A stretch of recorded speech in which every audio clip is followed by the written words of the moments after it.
Katambay! Happy New Year! Kamusta? Kamusta ang pagtatapos ng 2025 at pagpasok ng bagong taon, 2026 sa'yo? Maski ano man ang nangyari, I hope okay ka pa rin. Alam mo Katambay, ang dami mo nang pinagdaanan sa mga nakaraang taon. May mga season na hindi ka sigurado kung kakayanin mo pa. May mga gabing tahimik kang umiiyak. May mga araw na gumigising ka na lang dahil kailangan. Hindi dahil may lakas ka. May mga pagkakataong akala mo, ito na yata yung katapusan ko. Pero kahit ganun, andito ka pa rin. Hindi dahil palagi kang matatag. Hindi dahil wala kang takot. Hindi dahil perfect ka. Kundi dahil may Diyos na bumuhat sa'yo nung hindi mo na kayang buhatin ang sarili mo. Kung babalikan mo ang mga lumipas na taon, may mga bahagi doon na hindi mo na maalala kung paano ka nakasurvive. Paano ka nakatawid sa sakit?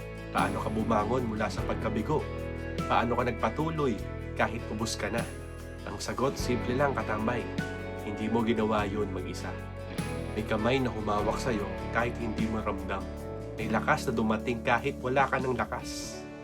May pag-asang sumilip kahit madilim ang paligid. And that was God. Sabi sa Isaiah 46:4, even to your old age and gray hairs, I am He. I am He who will sustain you. I have made you and I will carry you. Hindi sinabi ni Lord na minsan ka lang niya bubuhatin. Ang sabi niya, I will carry you. No conditions, no expiration, no limit. Isipin mo ang isang bata na antok. Hindi na kayang maglakad, hindi na kayang magsalita. Kaya binubuhat na lang ng magulang. Ganon ka rin minsan kay Lord. Hindi mo na kayang mag-explain. Hindi mo na kayang mag-pray ng mahaba. Hindi mo na kayang umusan.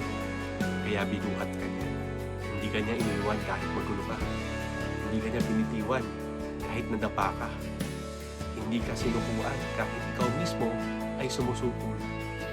Ang faithfulness ni God, hindi nakabase sa lakas mo. Nakabase yan sa pangako mo.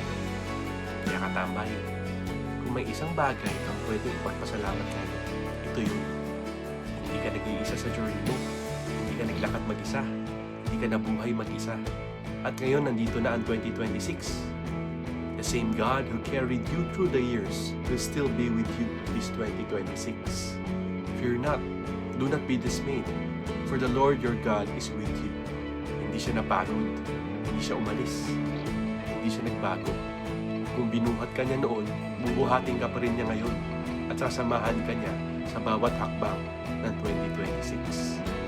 Kaya huminga ka ng malalim. Release what you cannot control.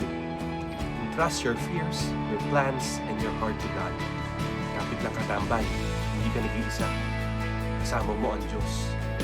Ngayon at sa buong 2026.